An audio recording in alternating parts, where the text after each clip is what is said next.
This is Entrepreneur Studio with Patrick Bryant, brought to you by SC Biz News, the Harbor Entrepreneur Center, Code and Trust, trusted co-founders in tech, and our sponsor, Harbor Wealth Management Group.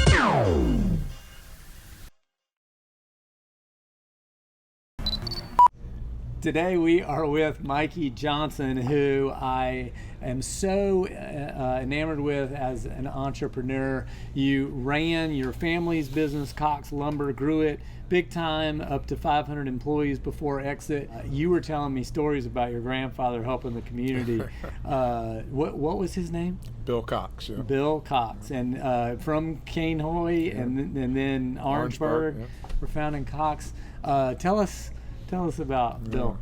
Yeah, so both two amazing men, two amazing women. My mom and grandma were awesome, but granddad and dad had big impacts. But my grandfather was an extreme philanthropist. He loved helping his community. He loved helping the Orangeburg community, his local community here in Charleston, where he grew up, still the day he died. And but one of his key things was he started a soup kitchen in the Orangeburg community where he'd feed about 150 people every Thursday. It was religious. It was like clockwork.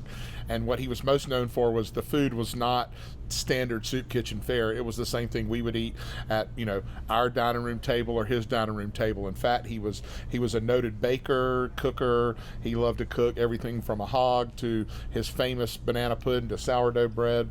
Banana pudding is my favorite dessert. Well, so there's a story around banana pudding which is too good not to tell. Mm-hmm. So my grandfather was also, he remained frugal, being an entrepreneur throughout his whole career. So you can be philanthropic and be equally frugal and still accomplish great things. In fact, you have more to be philanthropic about. So he would call me from time to time. He'd say, "Michael," I'd say, "Yes, sir." He goes, "Did you see what banana pudding is on sale for at the Piggly Wiggly?"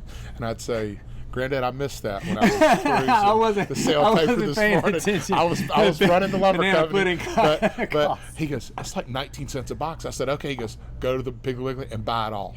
I said, "Yes, sir." So we were kind of like the Hunt brothers of banana pudding. We cornered the banana pudding market in Orangeburg no less than 10 times when I was there. In fact, we had deals with the Piggly Wiggly that at first they would only let you buy so many boxes.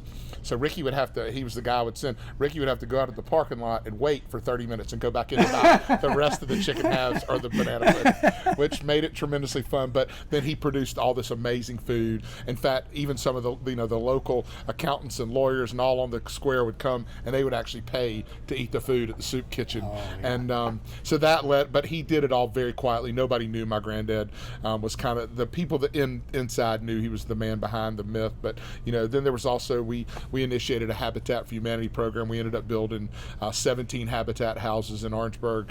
And it wasn't just building the house, it was getting to know the families. It was furnishing the house right before Christmas. It was putting presents under the trees for the kids. And it was a legacy of giving and giving back to the community. And he did all of his giving very quietly and very anonymously because he wasn't about, the gift was for him. And of course, I've always learned that from him.